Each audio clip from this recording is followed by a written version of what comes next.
Hi നമസ്കാരം. ഏവർക്കും PSC ക്ലൈംബറിൻ്റെ പുതിയൊരു ക്ലാസ്സിലേക്ക് സ്വാഗതം.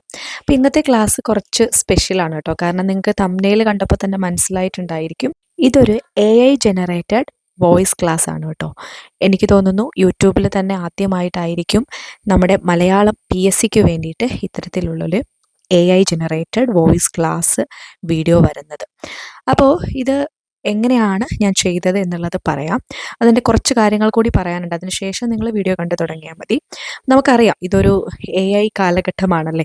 അപ്പോൾ സാങ്കേതിക വിദ്യയിൽ ഒരുപാട് പുരോഗതി നടക്കുന്ന സമയത്ത് അത് നമുക്ക് പ്രയോജനം ചെയ്യുന്ന രീതിയിൽ യൂസ് ചെയ്യുകയും കൂടിയാണ് വേണ്ടത്. ഇപ്പോൾ നിങ്ങൾക്കറിയാമല്ലോ, കുറേ വർഷങ്ങൾക്ക് മുമ്പ് ഓൺലൈൻ ക്ലാസ് PSCക്കുള്ള ഓൺലൈൻ ക്ലാസ്സിനെ പറ്റിയൊന്നും നമ്മൾക്ക് സങ്കല്പിക്കാൻ പോലും കഴിയില്ലായിരുന്നു. പക്ഷേ ഇപ്പോൾ എല്ലാ ഇൻസ്റ്റിറ്റ്യൂട്ടുകളും തന്നെ ഓൺലൈൻ ക്ലാസ്സും ഓഫ്ലൈൻ ക്ലാസ്സും ഒക്കെ പ്രൊവൈഡ് ചെയ്യുന്നുണ്ട്. അപ്പോൾ അങ്ങനെ ടെക്നോളജിയിൽ വരുന്ന മാറ്റങ്ങളോട് നമ്മളും അഡാപ്റ്റബിൾ ആവുകയാണ് വേണ്ടത്.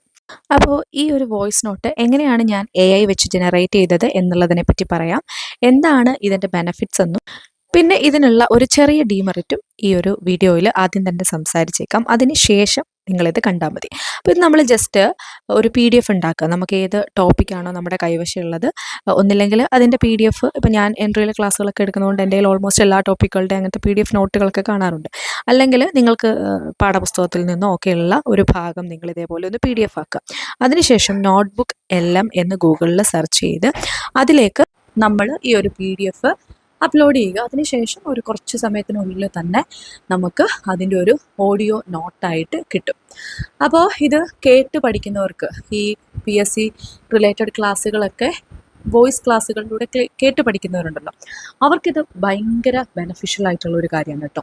പിന്നെ രണ്ടാമത്തെ ഒരു കാര്യം എന്ന് പറയുന്നത്, കമ്പൈൻ സ്റ്റഡി ഇഷ്ടമായിട്ടുള്ളവരുണ്ടല്ലോ, അവർക്കും ഇത് വളരെ യൂസ്ഫുൾ ആയിരിക്കും. കാരണം ഇതിൻ്റെ അകത്തെ ആ ഒരു വോയിസ് നോട്ട് രണ്ട് പേര് തമ്മിൽ സംസാരിക്കുന്ന ഒരു രീതിയിലാണ് നിങ്ങൾക്ക് ഈ ഒരു വീഡിയോയിൽ കേൾക്കാതെ. അപ്പോൾ അങ്ങനെ രണ്ട് ബെനിഫിറ്റ്സ്. പിന്നെ അത് മാത്രമല്ല, നമുക്ക് കണ്ടൻറ്റൊക്കെ വളരെ നന്നായിട്ട് മനസ്സിലാവും. പിന്നെ ചെറിയൊരു ഡിഫക്റ്റ് എന്ന് പറയുന്നതേ ഉള്ളൂ, ചില സമയത്ത് ഈ PDF നോട്ടിലുള്ള നമ്മൾ കൊടുക്കുന്ന നോട്ടിലെ കാര്യങ്ങളിൽ ചില മിസ്റ്റേക്സ് ഒക്കെ അവർ പറയും. ഇപ്പോൾ ഫോർ എക്സാമ്പിൾ ഇവിടെ സൗണ്ടിൻ്റെ ആ ഒരു വേഗത പറയുന്ന സമയത്ത് 340 മീറ്റർ/സെക്കൻഡ് എന്നാണ് നമ്മുടെ ഈ ഒരു നോട്ടിൽ കൊടുത്തിട്ടുള്ളത്. പക്ഷെ ചിലപ്പോൾ മീറ്റർ എന്നൊക്കെ ആയിരിക്കും അവർ പറയുന്നത്. അപ്പോൾ അങ്ങനെയുള്ള കാര്യങ്ങൾ ചിലപ്പോൾ ചില മിസ്റ്റേക്കുകൾ നമ്മൾ കൊടുക്കുന്ന നോട്ടിൽ നിന്ന് അവർ വായിക്കുന്ന സമയത്ത് വരാം. അപ്പോൾ അത് കൃത്യമായിട്ട് കേട്ട് മനസ്സിലാക്കുക എന്നുള്ളതാണ്. അപ്പോൾ അതാണ് ഞാൻ പറഞ്ഞത്, ഞാൻ അതിൻ്റെ ആ ഒരു മിസ്റ്റേക്ക് വന്ന ഭാഗങ്ങളൊക്കെ ജസ്റ്റ് അതല്ലാതെ ഒന്ന് ഒരു റെഡ് കളറിലെ പെൻ കൊണ്ട് അവിടെ ഒന്ന് ജസ്റ്റ് മാർക്ക് ചെയ്ത് കാണിക്കുന്നുണ്ട്.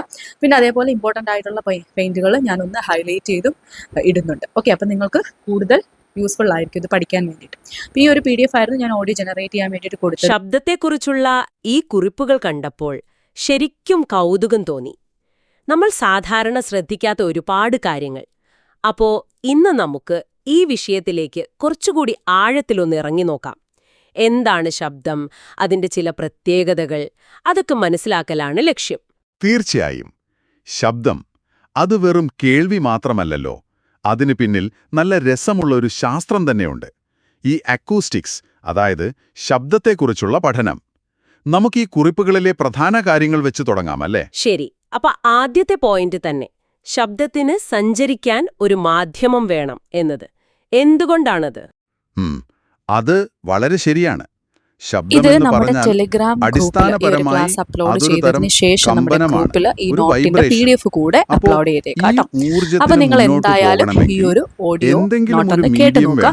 എന്നിട്ട് തീർച്ചയായിട്ടും നിങ്ങളുടെ അഭിപ്രായം രേഖപ്പെടുത്തുക. ഇനി ഇതുപോലെയുള്ള ക്ലാസ്സുകൾ വേണോ, AI ജനറേറ്റഡ് ഇത്തരത്തിലുള്ള വോയിസ് ക്ലാസ്സുകൾ വേണോ എന്നുള്ളതിനെ പറ്റി തീർച്ചയായിട്ടും നിങ്ങളുടെ അഭിപ്രായം രേഖപ്പെടുത്തുക. സോ അപ്പൊ നേരെ റേഡിയോ തരംഗങ്ങൾ ഉപയോഗിച്ചാണല്ലോ സംസാരിക്കുന്നത്. ചന്ദ്രനിലും ഇതുപോലെ തന്നെ അന്തരീക്ഷമില്ല, ശബ്ദമില്ല. ഓക്കെ, ഈ കുറിപ്പില് ശബ്ദം ഒരു അനുദൈർഘ്യ തരംഗം, അതായത് ലോഞ്ചിറ്റ്യൂഡിനൽ വേവ് ആണെന്നും പറയുന്നുണ്ട്. അതെന്താണ്? നല്ല ചോദ്യം. അനുദൈർഘ്യ തരംഗം എന്നുവെച്ചാൽ ആ മാധ്യമത്തിലെ കണികകളില്ലേ, അത് കമ്പനം ചെയ്യുന്നത് തരംഗം പോകുന്ന അതേ ദിശയിലായിരിക്കും, മുന്നോട്ടും പിന്നോട്ടും. അതായത് വായുവിലൂടെ ശബ്ദം പോകുമ്പോൾ ആ വായുകണികകൾ ഇങ്ങനെ അടുത്തും അകന്നും കോംപ്രഷൻസ് ആൻഡ് റാരിഫാക്ഷൻസ് ആണ് ആ ഊർജം കൈമാറുന്നത്, ഒരു സ്പ്രിങ് പോലെ. മനസ്സിലായി. അപ്പോ ഈ സഞ്ചാരത്തിനൊരു വേഗതയുണ്ടല്ലോ. സാധാരണ അന്തരീക്ഷ താപനിലയിൽ വായുവിൽ സെക്കൻഡിൽ ഏകദേശം 340 മീറ്റർ എന്ന് കാണുന്നു. ഇതെപ്പോഴും ഇങ്ങനെ തന്നെയാണോ? അല്ല, വായുവിലെ ആ 340 മീറ്റേഴ്സ് ഒരു അടിസ്ഥാന വേഗതയാണ്. പക്ഷേ മാധ്യമം മാറുമ്പോൾ ഈ വേഗത നന്നായിട്ട് മാറും. ഉദാഹരണത്തിന് വെള്ളത്തിലൂടെ ഏകദേശം 1453 മീറ്റർ സെക്കൻഡാണ് വേഗത. ഇനി സ്റ്റീൽ പോലെയുള്ള ഖരവസ്തുക്കളിലാണെങ്കിൽ അത് ഏകദേശം 5000 മീറ്റർ സെക്കൻഡ് വരും.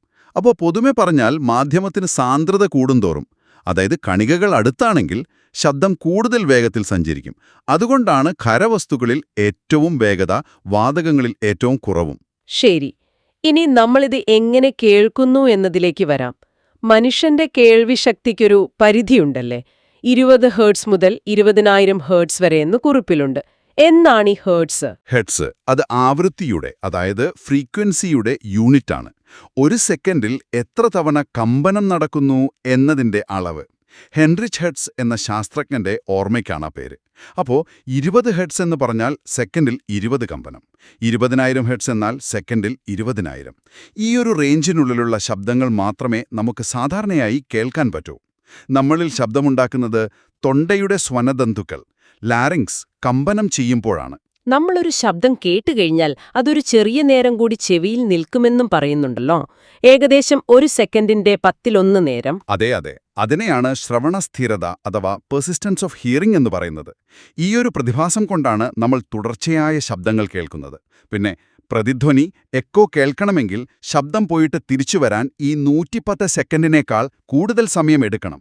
അതുകൊണ്ടാണ് ശബ്ദസ്രോതസ്സും ആ പ്രതിഫലിക്കുന്ന പ്രതലവും തമ്മിൽ കുറഞ്ഞത് ഒരു 17 മീറ്റർ ദൂരം വേണമെന്ന് പറയുന്നത്. ഓക്കെ. ഇനി ശബ്ദത്തിന്റെ പ്രധാനപ്പെട്ട 3 സവിശേഷതകൾ: ഉച്ചത, ലൗഡ്നെസ്, സ്ഥായി, പിച്ച്, പിന്നെ ഗുണം, ക്വാളിറ്റി. ഇതിൽ സ്ഥായി അഥവാ പിച്ച് എന്താണ്? സ്ഥായി എന്ന് പറഞ്ഞാൽ ശബ്ദത്തിന്റെ കൂർമ്മതയാണ്, ഷാർപ്നെസ്. അത് നമ്മൾ നേരത്തെ പറഞ്ഞ ആവൃത്തി, ഫ്രീക്വൻസിയുമായി നേരിട്ട് ബന്ധപ്പെട്ടിരിക്കുന്നു. ഫ്രീക്വൻസി കൂടുമ്പോൾ ശബ്ദത്തിന്റെ കൂർമ്മത കൂടും, സ്ഥായി കൂടും. അതുകൊണ്ടാണ് സാധാരണയായി സ്ത്രീകളുടെയും കുട്ടികളുടെയും ശബ്ദത്തിന് പുരുഷന്മാരുടേതിനേക്കാൾ കൂർമ്മത കൂടുതൽ തോന്നുന്നത്. അവരുടെ സ്വനതന്തുക്കൾക്ക് ഉയർന്ന ആവൃത്തിയിൽ കമ്പനം ചെയ്യാൻ കഴിയും. മനസ്സിലായി. ഇനി ഉച്ചത അഥവാ തീവ്രത, ഇന്റൻസിറ്റി, ലൗഡ്നെസ്. ഇത് അളക്കുന്ന യൂണിറ്റ് ഡെസിബൽ, dB ആണെന്നും ഇത് അലക്സാണ്ടർ ഗ്രഹാം ബെല്ലിന്റെ ഓർമ്മയ്ക്കാണെന്നും കാണുന്നു. ശരിയാണ്. ഡെസിബൽ ശബ്ദത്തിന്റെ ശക്തി അളക്കാനുള്ള ഒരു ലോഗരിതമിക് സ്കെയിലാണിത്. ശബ്ദമലിനീകരണമൊക്കെ അളക്കുന്നത് ഡെസിബലിലാണ്. സാധാരണ നമ്മുടെ പാർപ്പിട മേഖലകളിലൊക്കെ പകൽ 50 dB, രാത്രി 40 dB ഒക്കെയാണ് അനുവദനീയമായ പരിധി. ഒരു 120 dBക്ക് മുകളിലുള്ള ശബ്ദം സ്ഥിരമായി കേൾക്കുന്നത് ചെവിക്ക് തകരാറുണ്ടാക്കും. ശബ്ദ തീവ്രത അളക്കാനുള്ള ഉപകരണമാണ് ഓഡിയോമീറ്റർ. ഈ കുറിപ്പുകളിൽ പ്രതിധ്വനി, അനുരണനം, അനുനാദം, ഡോപ്ലർ എഫക്റ്റ്, ഇങ്ങനെ കുറേ പ്രതിഭാസങ്ങളെക്കുറിച്ചും പറയുന്നുണ്ട്. ഇതിൽ ഡോപ്ലർ ഇഫക്റ്റ് എന്നത് അത് നമ്മൾ അനുഭവിക്കുന്ന ഒന്നാണല്ലോ, അല്ലേ? കേൾക്കുന്ന ആളും തമ്മിലൊരു ആപേക്ഷിക ചലനമുണ്ടാകുമ്പോൾ കേൾക്കുന്ന ശബ്ദത്തിന്റെ ആവൃത്തിയിൽ, ഫ്രീക്വൻസിയിൽ ഒരു മാറ്റം അനുഭവപ്പെടുന്നത്. ഇത് കണ്ടുപിടിച്ചത് ക്രിസ്ത്യൻ ഡോപ്ലർ എന്ന ശാസ്ത്രജ്ഞനാണ്. അന്തർവാഹിനികളുടെയും വിമാനങ്ങളുടെയും ഒക്കെ വേഗത മനസ്സിലാക്കാൻ ഇത് ഉപയോഗിക്കുന്നുണ്ട്.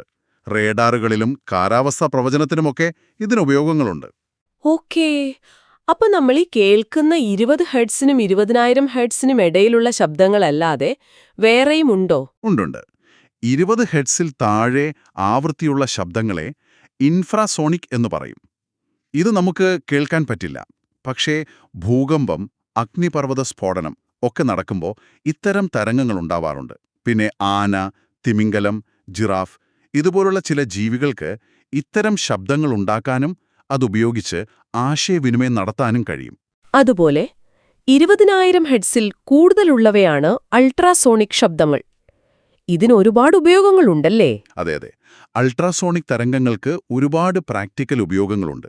മെഡിക്കൽ ഫീൽഡിൽ രോഗനിർണയത്തിൽ, അതായത് അൾട്രാസൗണ്ട് സ്കാനിംഗ് അല്ലെങ്കിൽ സോണോഗ്രാഫി, പിന്നെ ചില ചികിത്സകൾക്കും ഉപയോഗിക്കുന്നുണ്ട്. കടലിന്റെ ആഴമളക്കാൻ, മത്സ്യക്കൂട്ടങ്ങളെ കണ്ടെത്താൻ ഒക്കെ ഉപയോഗിക്കുന്ന സോണാർ സിസ്റ്റം, അതും അൾട്രാസൗണ്ടാണ് ഉപയോഗിക്കുന്നത്. പിന്നെ ചെറിയ മെഷീൻ ഭാഗങ്ങളൊക്കെ വൃത്തിയാക്കാൻ, അങ്ങനെ പല ആവശ്യങ്ങൾക്കും ഇത് ഉപയോഗിക്കുന്നുണ്ട്. വവ്വാലുകൾ വഴി കണ്ടെത്താനും ഇരപിടിക്കാനും ഉപയോഗിക്കുന്നത് അൾട്രാസൗണ്ടാണ്. കൊള്ളാം.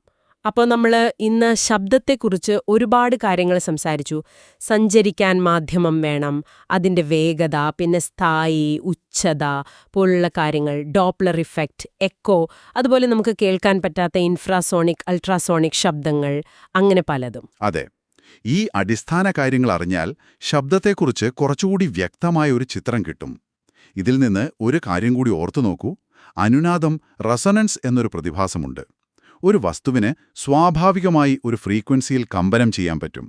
അതേ ഫ്രീക്വൻസിയിലുള്ളൊരു ശബ്ദം പുറത്തുനിന്ന് വന്നാൽ ആ വസ്തു വളരെ ശക്തിയായി കമ്പനം ചെയ്യും. ഈയൊരു തത്വം വെച്ചാണ് പല സംഗീതോപകരണങ്ങളും ഡിസൈൻ ചെയ്യുന്നത്. വലിയ പാലങ്ങളൊക്കെ ഉണ്ടാക്കുമ്പോൾ, കാറ്റടിക്കുമ്പോൾ ഇതുപോലുള്ള അനുനാദം ഉണ്ടാവാതിരിക്കാൻ ശ്രദ്ധിക്കണം. അല്ലെങ്കിൽ ഈ ഇൻഫ്രാസോണിക്, അൾട്രാസോണിക് ശബ്ദങ്ങൾ ഉപയോഗിക്കുന്ന ജീവികളില്ലേ, അവരൊക്കെ എങ്ങനെയായിരിക്കും ഈ ലോകത്തെ മനസ്സിലാക്കുന്നത്? ഇതൊക്കെ ശരിക്കും കൂടുതൽ ചിന്തിക്കാൻ പറ്റുന്ന കാര്യങ്ങളാണ്.